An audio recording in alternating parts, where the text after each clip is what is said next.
this movie, I will walk you through the interface of iMovie. If you've never edited a video before, it can seem a little bit confusing, but it's actually very user-friendly once you know what each section is for. So when you first open iMovie, you will find all these 3 tabs. The first one is Media. This is where you will find the video clips you've imported, like this. This is also where you can get access to the photos and the videos stored in the Photos app if you have an Apple device. And in the Projects tab, this is where all your projects are stored, and also it's a place where you can create a new project. And finally is the Theater. All your shared projects will appear on all other Apple devices if you've shared your project through Theater. We will talk about it later. Okay, so the first thing we want to do is create a new project. We will go to the Projects tab and then click on Create New. And once you click on that, you will find 2 options. One is Movie, the other is Trailer.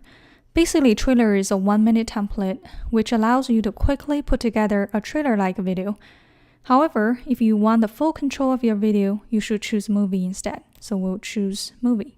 Once you click that, you already have a new project created, and the name is My Movie 13 that is signed by iMovie. So if I want to rename it, it's simple. You just click on this Projects tab on the left corner, and once you click it, you can rename it.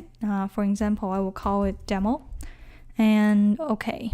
So now it will quit into this projects panel again, and you will see this is where I can access my project Demo 1. And if I want to continue working on Demo 1, I would just double click it. Now this is the Demo 1 project. Okay, so we'll talk about each section of the iMovie interface. On the left side is the library panel. The library panel is where you can access the very events you've created. So all of these are called events in iMovie.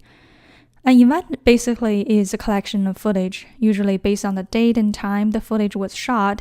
So you see that when I create a new event, usually it will give me the date where I created this event and then let me to import my media. But basically, a simple way of thinking about an event is just regarded as a folder where you can use to organize your footage, and we will talk about organization in a later movie. This is also where you can access the content in other areas, such as your photos library I've mentioned before. The next is the browser panel. This is the browser panel. This is where you can review the footage when you select the event. For example, if I select my shark dive footage, I can review all the media I've imported here. Above the browser panel are several buttons which would refer to the content library.